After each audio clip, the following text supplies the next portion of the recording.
So vandag kom ons bymekaar om nie net 'n unie van twee pragtige siele te vier nie, maar ook die begin van 'n nuwe hoofstuk gevul met vreugde en oneindelose moontlikhede.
Hiermee word ook verklaar dat Chantel en Arno hier teenwoordig regtens getroud is. En julle mag mekaar nou gelukwens met 'n soen.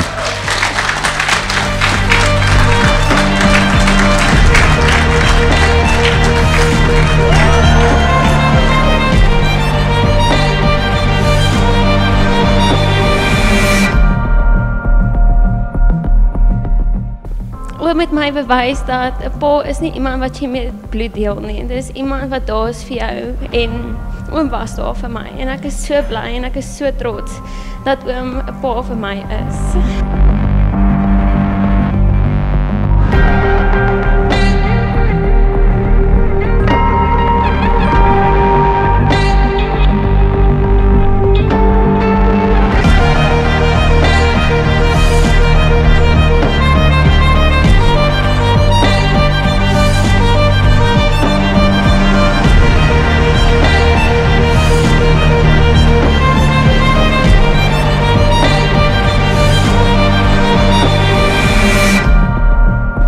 Oom is so spesiaal vir haar en oom het so 'n groot impak in haar lewe gehad en in my lewe.